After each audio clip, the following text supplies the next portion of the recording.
La Deuxième République, espoir et déception. Durant l'hiver 1847-1848, les difficultés économiques et l'interdiction des réunions rendent le régime de la monarchie de Juillet de plus en plus impopulaire. Les 22 et 23 février 1848, des manifestations ont lieu à Paris. Les soldats tirent sur la foule. Cela déclenche les journées révolutionnaires de février. Le 24 février, le roi Louis-Philippe abdique et un gouvernement provisoire de la République est mis en place. Le 25 février 1848, la République est confortée.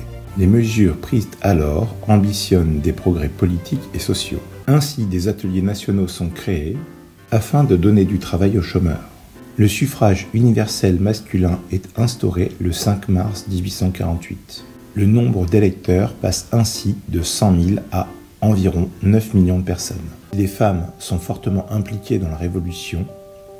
Elles sont exclues du suffrage universel. La suppression de la peine de mort pour les citoyens qui défendent leurs idées politiques est également adoptée.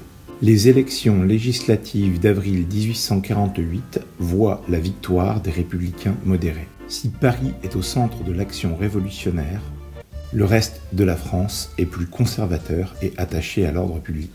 Le 27 avril 1848, l'esclavage est aboli en France, sous l'impulsion de Victor Schœlcher. Toutefois, l'application ne se fait pas aisément. En mai 1848, la Martinique connaît des révoltes d'esclaves du fait de la non-application de la loi. Le 15 mai 1848, d'importantes manifestations ont lieu en métropole. Cela amène les conservateurs au pouvoir. Le 21 juin, l'Assemblée demande la fermeture des ateliers nationaux.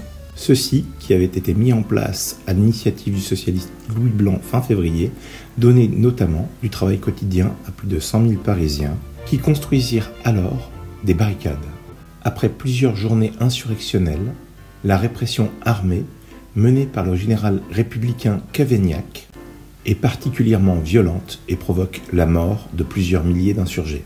Le monde ouvrier se défie alors de la République. En novembre 1848, la nouvelle Constitution est adoptée. La France sera une démocratie dirigée par un président de la République.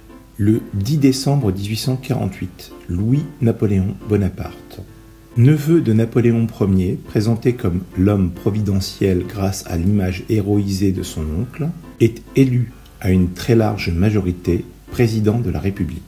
En 1849, les élections législatives portent les conservateurs du Parti de l'Ordre au pouvoir. Ceux-ci limitent la liberté de la presse et durcissent les conditions de vote.